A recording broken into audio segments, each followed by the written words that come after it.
Don't lose it or go to court over it. What is it? Money. Today's expert will share with us how we can best protect our assets as we go through life's transitions. Getting married, getting divorced, getting on our aging journey. That's what we want to cover today. Hi, my name is Melina Rissone. I'm a seniors real estate specialist in San Diego, associate broker with Coldwell Banker West, and real estate collaboration specialist for divorce. Hi, everybody. I'm Amy Hsiao. I am a board-certified estate planning specialist. I help families protect their loved ones and assets. Let's get right into it. So Amy, please share with us, how do you help your clients protect their assets as they go through these different transitions in life? And how does a step-by-step plan look like? Yeah, so we work really hard in our lifetimes to build our assets. Yes. Unfortunately, during certain transitions in our life, we lose them. So the typical transitions that we may have in our lives are, for example, getting married, getting divorced, aging, or any type of life-changing events, having a baby, anything like that. In these moments, and also incapacity and death, these are all different transitions in life where people tend to have to spend a lot of money, either intentionally or unintentionally. Now, there are ways to protect your assets simply by planning in advance. And that is exactly what I help families do. A lot of the times when families come to me, we sit down in what's called a family wealth planning session, where we identify where they are at in their journey. For example, a young family comes to me and we would ask, okay, so how many kids do you have? How old are they? Did you just get married, or is this a blended family? Do you have assets from previous relationships? All sorts of questions like that. And then we would pinpoint what needs to be done for them. So what will be something that you would help them do then? It depends on the client, of course. Yes. So if they are a young family with minor children, we always start with what's called a kids protection plan. So we always want to make sure if something happens to us, our children are protected, they can be with their loved ones, and that there are assets to support them to finish their college or school, healthcare, and things like that. So that would be one portion. And I'm sorry, can you say again, like what was that called? It's a family planning session? Family wealth planning session. Okay, got it. Okay, super. Yeah. Yeah. It's a 2-hour session where we sit down and talk to the clients about, their family dynamics, their assets, and what they want to accomplish, what happens if, one of the families gets sick, or if they have any special needs. From there, we map out the different options for them. And then, of course, the client would choose what makes the most sense to them. Or people usually come to me because they want to make sure if something happens to them, for example, in an accident, or they get sick or something, their children would be properly taken care of by their loved ones. And what is that document called that you put in place with these families during your session? So there's no one document. It's actually comprehensive estate planning that we do for the clients. And so depending on what the client needs, we may suggest different things, such as a will, a pour-over will, a trust. A trust is like a treasure box. It's a legal document that protects your house so that nobody has to go to court in case something were to happen. Yeah, got it. A lot of people don't know this, but in California or in any state, when you own a home, if something happens to you, your family members have to go to court before they can even inherit the asset, before they can access your bank account. Yes. A lot of the times after people pass away, the banks will freeze your accounts so the children cannot even access the money to pay for food, education, and things like that. That's correct. And if the children want to sell mom and dad's house to be able to pay for things, they can't even do that because under the law, they don't have the authority to do that without having to go to court. You're absolutely correct. A lot of people are actually not aware. Now, to make matters even more complicated, what if one of the parents owns a business? It's even more complicated for children to have access, or even spouses to have access to corporate accounts. Absolutely. That's a great question. Yeah. So we help a lot of business owners consider that portion into their estate planning. For business owners especially, you need to consider, okay, do I want my children to run my business Yeah. upon my passing, they may not be the best choice. Right. You may want, maybe you have a partner in your business that you want to take over. But then if you want them to take over your business, then that partner needs to pay residual income to your children. Yes. So there are a lot of different ways you could structure it. And I, of course, in my consultations, I guide you through those conversations. So important. And these are things that on a daily basis, we just don't think about it. We just don't. We're so in our daily operations. Now, help us understand. Let's say there's this family, they have minor children, they have this set up now, so they're properly set up.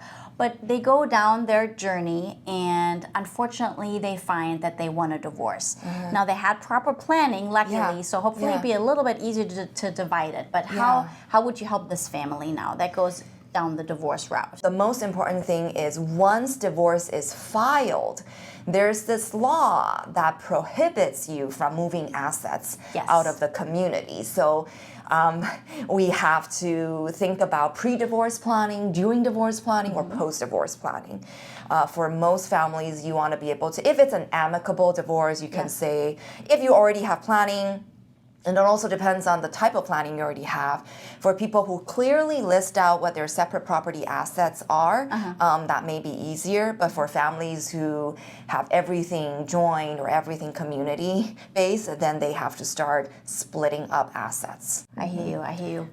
Now let's talk about someone that's maybe in their 40s, 50s or so, and they're thinking about their aging journey, possibly retirement, and how they can protect their home, their 401k, their savings, their assets in general. What would a consultation look like here? Yeah, so the most important thing is when you own a home, I'll use a home as an example. Yes. So when you own a home, the number we need to be aware of is, let's use an example. If the house fair market value is $500,000, and if this house is owned under a person's name, when this person passes away, then his or her family members have to go to court before they can access or liquidate the house or sell the house. The legal fees for that process, that legal process, is 5% of the fair market value. So in our example of $500,000, the legal fees in and of itself to inherit that house is $25,000. Just to be able to get that house from mom and dad. Amazing. And to be able to go through the process and to be able to sell it. Now, that $25,000 is based on fair market value, so it doesn't matter how much mortgage, how much equity you have paid down. So as, if you're in your 40s, 50s, and you're thinking about, okay, and you have minor children, for example, you're thinking about, I want my children to continuously live in this home, or this is going to be our legacy home. Without planning, it's most likely not going to happen because the house is going to have to go through probate. Yeah. And children most likely are not going to have enough liquidity to continuously pay that mortgage. Yes. And 70% of the families lose their homes because of that. Oh, wow. So that's in the death situation. Now, in the incapacity situation, unfortunately for a lot, 76% of Americans have an incapacity issue. And usually 76%? 76%, yeah. And usually when they're incapacitated, usually it lasts them about 4 years on average. And so a lot of people don't think about it. A lot of people just think, oh, I'm just going to live until I pass. Actually, the few years before passing, there's going to be some issues about who's going to take care of you. And when we need somebody else to take care of us, we have to pay them. Yes. So where does the money come from? Yeah. Unfortunately, for a lot of seniors, when they don't have that liquidity, they have to sell the house or get a reverse mortgage or something with their house. And if they end up using any government benefit, that's say nursing home or assisted living facilities, then they would have to pay for them, right? And then they lose the home. So at the end of the day, there's really nothing left for any of the descendants or any of the children. even assuming the medical bills were paid. Yeah. And if the medical bills were not paid, Then it's get debt. this, after this person passes, the government can come after you. It's called estate recovery. So if you use any government benefits, the government can come after your descendants to collect that. Okay, so That's scary. I did not know that. with proper planning, you can prevent that from happening. And so a lot of the time, so in California especially, when you put a house in a trust, it'll prevent the government from doing what's called an estate recovery if you ever use any government benefits. Wow, that is really something I did not know. So Amy, just to confirm, you shared that when a family, one in the family passes away and there's no proper document in place how the inheritance will be handled, it goes to probate court, then the children, let's say, will have to go through the process that costs them $25,000 in the example, if the house was worth $500, let's say, to even get to that property or funds that are available and so forth. Who pays the mortgage during that time? So the mortgage has to be paid. If the mortgage is not paid, the house will be foreclosed on. Yeah. So, I mean, most people have term life insurance to cover the mortgage payment. And as long as the mortgage is being paid, then you're fine. The children can continue staying on it usually, unless, but the problem for most families is they simply don't have the liquidity to pay for that mortgage. And unfortunately, they lose the home that way.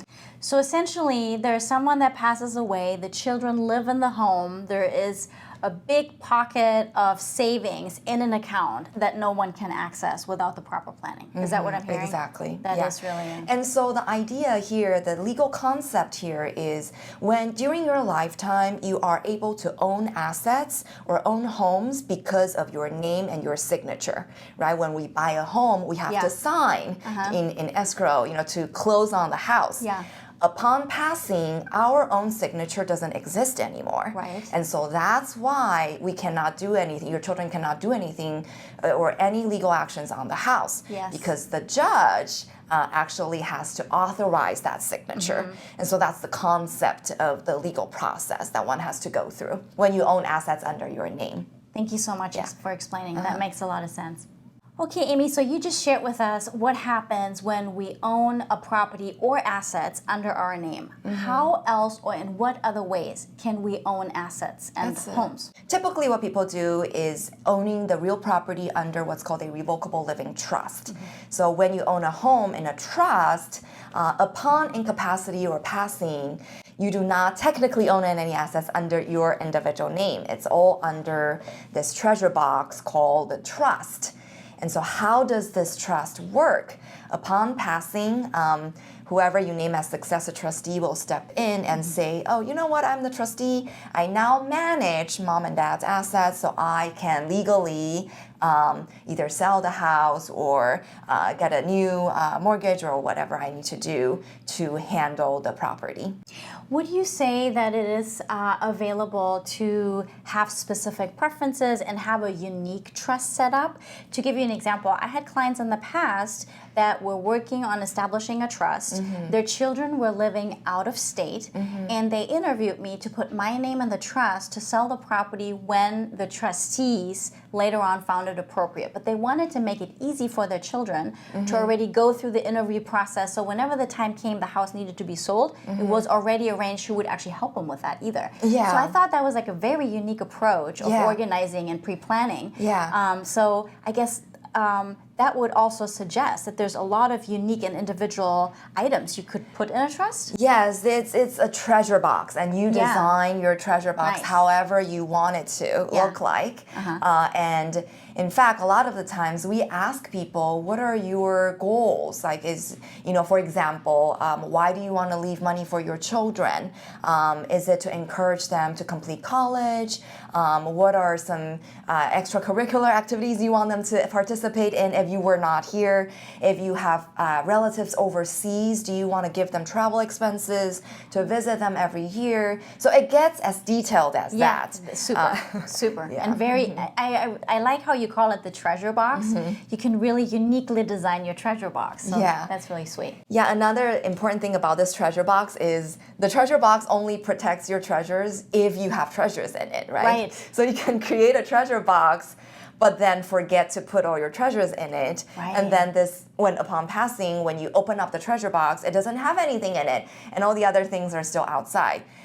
In that situation, you still end up having to go to court. So I guess it's important to continuously review, probably once a year or every couple years, really, to see what else do I need to put in my treasure box as well on our journey. When you buy that new home or sell the house or whatever happens in your life, you want to make sure everything is in your treasure box. Yeah. So have a treasure box, make sure to fill it. Super. That makes sense, yeah. Amy, help us understand how you help our senior population, active adults. How can you help your clients that are approaching retirement age or are preparing for it, especially in terms of healthcare? Healthcare, and the power of attorney. So the most important thing is to have what's called a power of attorney. That basically is an authorization for another adult to make decisions for you when you're not able to do it yourself.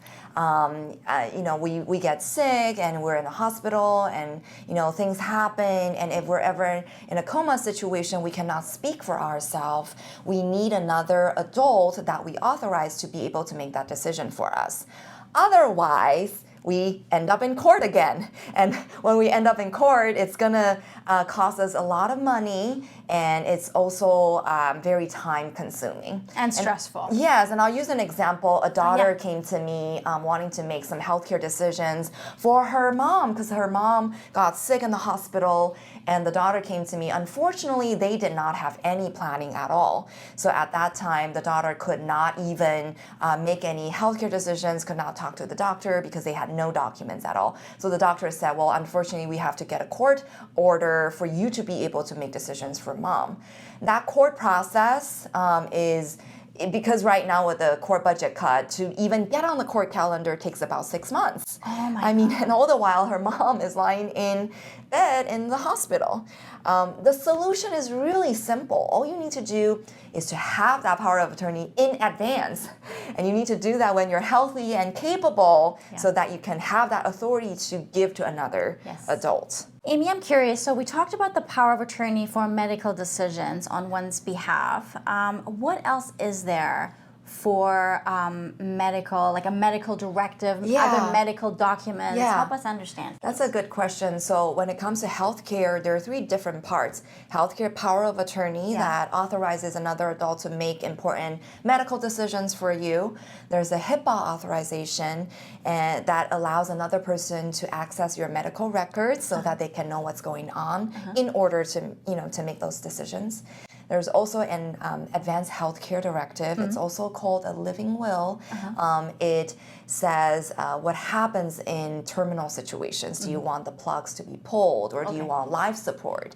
So those are important decisions that it's a good idea to make those decisions in advance so your loved ones know what you want to be done to your body.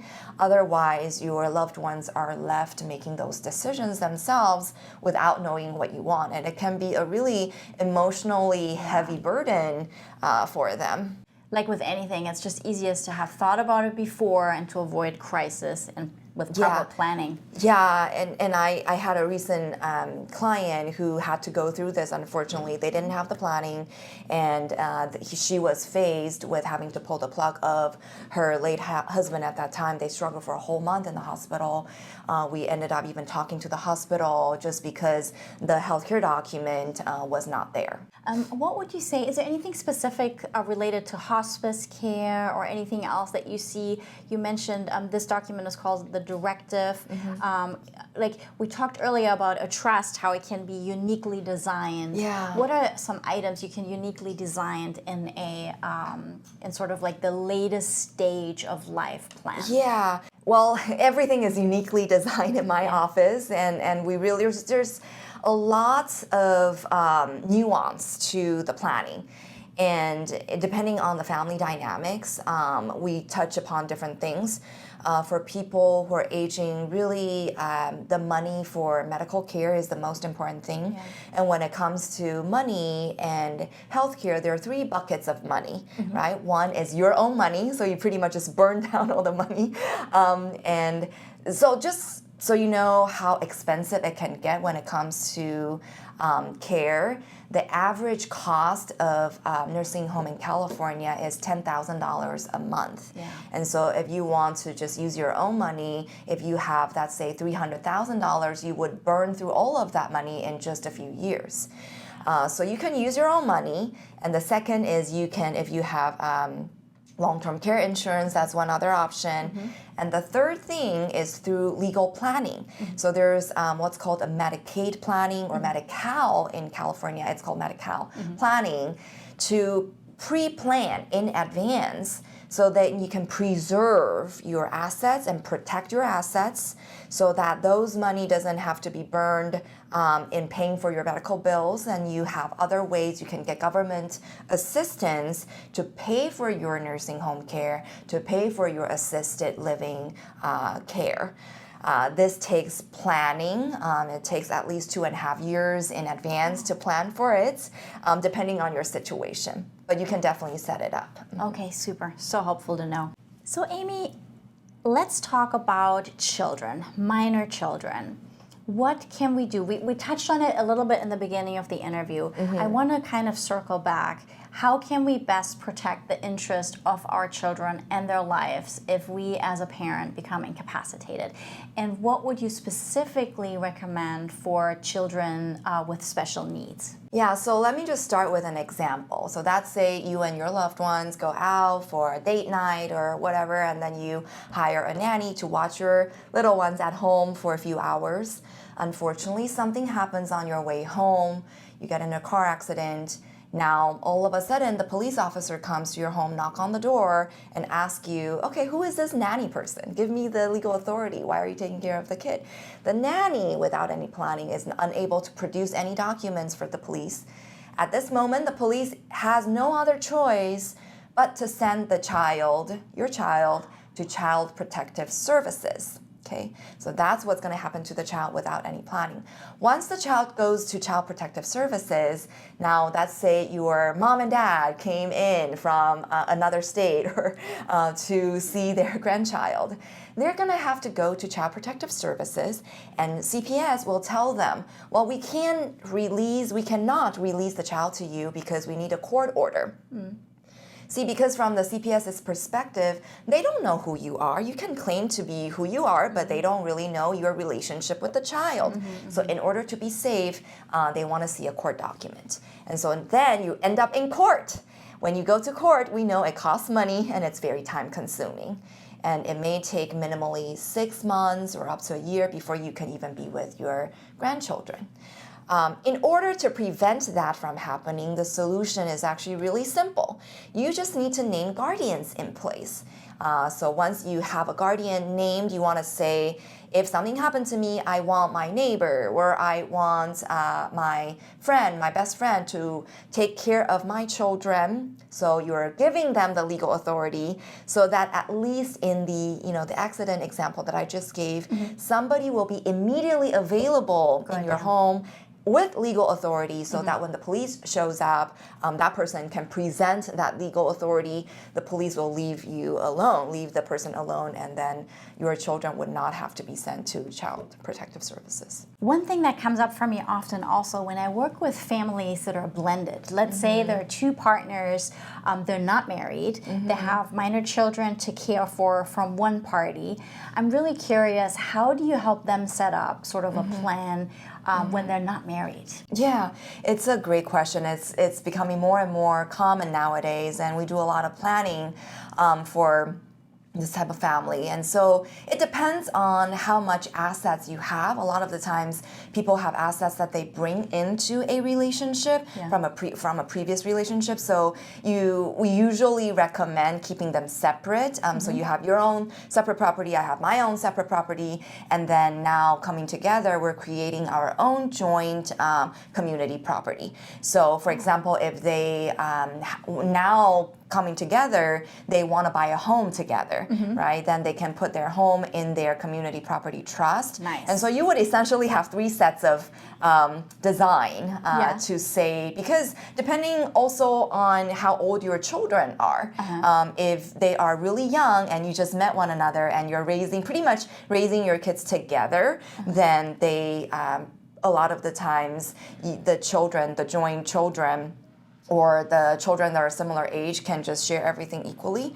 But if there's a big age gap, maybe I may want certain things to go to only my side of children, and you may want things to go to your side of children, and then we may come up with something to go to our joint children if we have joint children. Yeah. Wow, yeah, it gets complicated there. It gets complicated. But what I hear you say is that you can uniquely design all these different scenarios. So you can kind of keep whatever assets that you brought on, whatever assets you acquire together. And essentially the same with the kids, right? And I really work on promoting a lot of unity and peace in these types of discussions, as I know it gets quite sensitive, and so we really consider. It gets really complicated too with the exes, and so we need to talk about that as well. Yes. And so, actually, that brings up a question for me. How about custody? So let's say there's a custody plan for the parents. There's a new partner that comes into the picture. Like, how do you include that partner in terms of visitation rights? Because I do see that comes up a lot for children that are, let's say, teenager. Something happens to maybe the biological one of the partners, custody automatically goes to the other, and then how can they continue visitation rights with the blended family partner, essentially? Yeah, so when people get divorced, they get this marital settlement agreement from the court. So it just has to follow what it says there. So if it's 100% to the mom, then the mom has that right? And then the dad would have, let's say 95%, and then dad has 5% of visitation right, for example. Then that just has to be followed based on the court document. Now, the reality is, when it comes down to the practical side of things, the better you can get along and just talk to each other and figure that out outside of court, the better.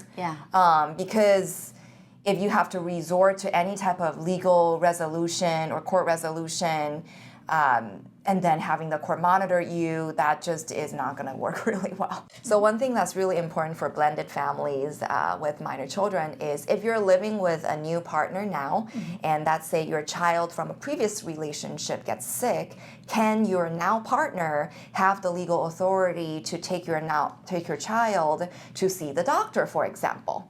Unless you authorize your new partner to have that legal authority, she or he does not have that legal authority, and she or he cannot speak with the hospital on behalf of your child. And so it just depends on what type of dynamic you have and what kind of authority you want to give to your now new partner. And of course, it also depends on your relationship with your ex. So it's very complicated. And I guide my clients through all these discussions in our meetings and come up and then we'll together figure out a plan that's best for you. And would you say that is part of that initial sort of family planning session that you're setting? Yeah, so in the family wealth planning session, it's a 2-hour meeting with me, and usually we spend the first hour just for me to get to understand your family dynamics, your assets, to really understand what your major concerns are.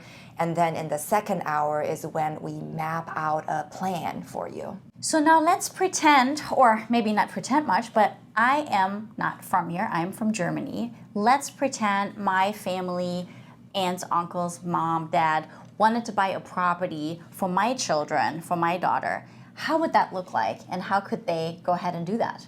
Yeah, it's a great question. So for foreign nationals who want to buy real estate in the United States, one thing you have to know is the estate tax exemption amount for foreign nationals owning real estate here is only $60,000. What that means in plain English is if I'm a foreign national and I own a house here, and if something happens to me, if I pass, then anything above $60,000, 40% of that has to go to the IRS. So in other words, if I pass, that house is not going to be there for my grandchildren. Unless, what can we do? With proper planning. How can with we do proper that? planning, so we typically recommend proper insurance, and trust plan to go hand in hand to make sure that in case of passing, there's enough liquidity to pay for those taxes if they need to be paid, and Especially that nobody has to go to court to have access to the house. So today we talked about the different life transitions that we go through and how we can best protect our money and our assets in life. We talked about real estate law, estate planning law, and all these different scenarios and examples with our expert, Amy. Definitely check out the show notes below, subscribe to our channel, hit the little button there with the bell so that you get notified for all the next episodes that we shoot. My name is Melina Rissone, and we'll see you soon.